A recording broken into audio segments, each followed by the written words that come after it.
went house to house with a few dozen officers, identifying people's names, their phone number, where they live, and the number of people in the house.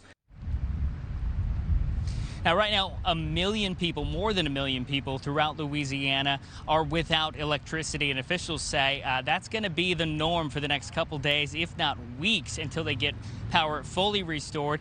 And they're also telling people to just keep their heads up as far as, falling trees from all that saturated ground, and also, if they can, stay off the road, because a lot of emergency crews, power crews, people that are trying to get New Orleans and Louisiana back on its feet are trying to use those roads. So faster they can do that, faster we can get things back rolling here in New Orleans. Neil? Jeff Holt, thank you very, very much for that. Let's go to Jon Porter, the AccuWeather Vice President General Manager. What happens to this storm now and where it's headed? John, what can you tell us? Neil, good to see you. This was a devastating storm, as Jeff talked about, across southern Louisiana. And we're just starting now to get an understanding of the true damage that happened there as crews start to get into some of the most heavily impacted areas. As you mentioned, this is still a threat. The storm is centered in Mississippi right now and is going to be transitioning now into a big rainmaker over the next several days. It's going to be producing several inches of rain along its path. And Neil, these are places across the southern Appalachians and also into the mid-Atlantic and even up into the Northeast that have been very wet from previous tropical storms. They don't need any more rainfall, and we're talking about a big risk for flash flooding here over the coming days. I'm curious too, John, when you look at the flooding, I mean, even locally in the Northeast area, we're hearing talk of 6 to 8 inch rains later in the week. That seems inconceivable, but that alone could do a lot of damage, and it's far from a hurricane by that time.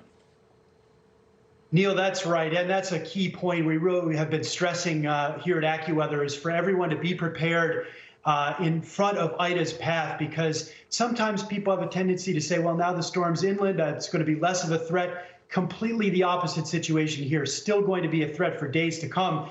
As you mentioned, several inches of rain in its path.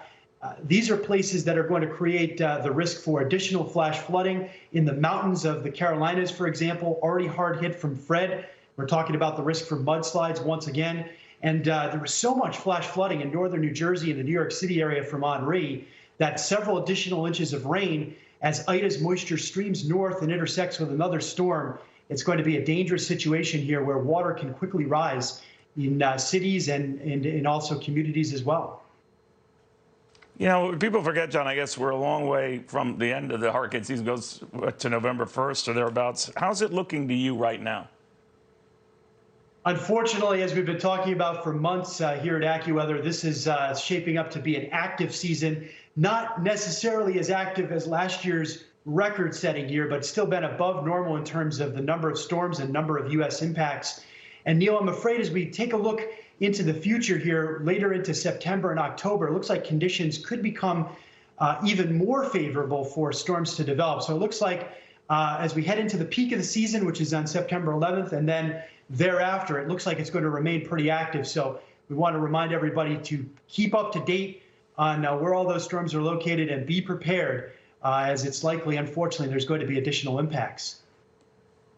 Wise words, John. We need to hear that. Jon Porter, the AccuWeather VP and General Manager. Thank you, John. Let's go to Afghanistan right now. The very latest, the other storm we keep talking about here in the